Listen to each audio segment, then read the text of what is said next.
Hidroterapi. Hidro berasal dari kata air dan terapi adalah salah satu bentuk usaha untuk memulihkan pasien atau orang yang sedang sakit.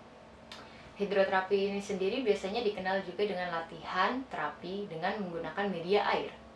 Hidroterapi ini sangat bermanfaat dalam merelaksasikan otot-otot ataupun mental bagi pasien tersebut. Nah, hidroterapi ini sangat bermanfaat banget apabila suhu air yang digunakan berkisar 30-37 derajat Celcius. Kenapa sih hidroterapi banyak digunain? Ya, itu karena sifat airnya cuy, yang sangat bermanfaat. Oke, sifat-sifat air itu apa aja? Oke, sifat-sifat air lebih gampang banget kita ngapalin, ada tekanan hidrostatis dan lain-lainnya. Oke, lebih gampangnya adalah teh busufi. Apa itu teh busufi? Ya, tekanan hidrostatis, bunya buoyancy atau gaya apung, SUV, Su untuk suhu, dan V-nya untuk viskositas. Sifat air adalah menekan ke segala arah atau biasa dinamakan dengan tekanan hidrostatis. Kenapa tekanan hidrostatis sangat membantu dalam proses hidroterapi? Ya, yang pertama, karena tekanan hidrostatis dapat menaikkan kapasitas vital paru. Lalu yang kedua, tekanan hidrostatis dapat memberikan rangsangan sensorik pada tubuh kita. Ya, dalam hal contohnya, kalau satu kasus, kalau misalkan kita ankle, biasanya kita gak merasa aman untuk berdiri, untuk menopang tubuh kita. Tapi ketika kita berada di dalam kolam renang, kita berdiri, kita merasa aman. Karena tekanan hidrostatis itu yang membuat sendi-sendi kita menjadi lebih stabil. Ketika kita masuk ke dalam kolam renang, berat badan tubuh kita akan terasa lebih ringan daripada ketika kita di daratan. Ya, itu karena efek dari gaya apung atau buoyancy.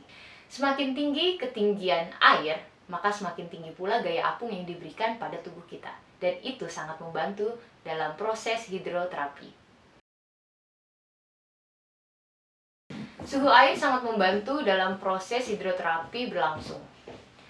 Biasanya suhu air yang semakin tinggi atau air yang semakin hangat akan merelaksasikan otot secara cepat sehingga mengurangi spasme pada otot.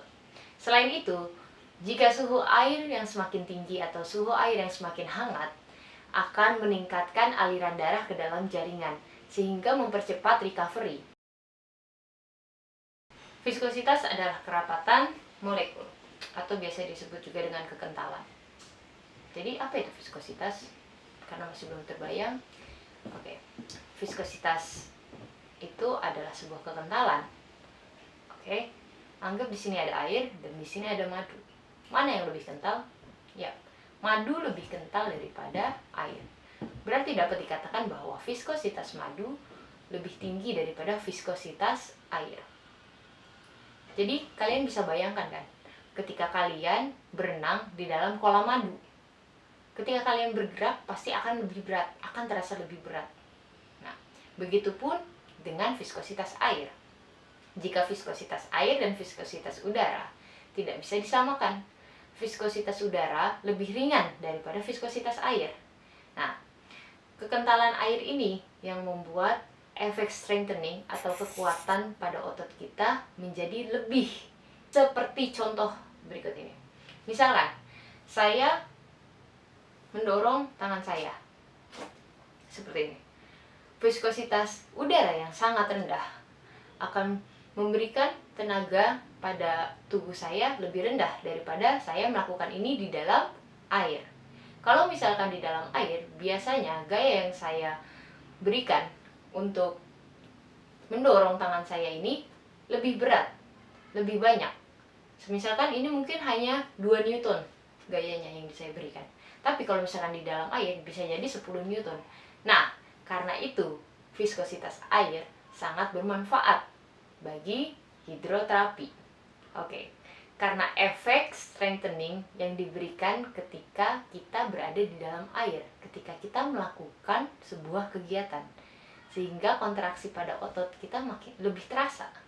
Ketika kita mengangkat tangan atau mengangkat kaki, melakukan abduksi dan aduksi, seperti itu. Ya, ternyata teh busufi sangat bermanfaat bagi proses keberlangsungan hidroterapi itu sendiri.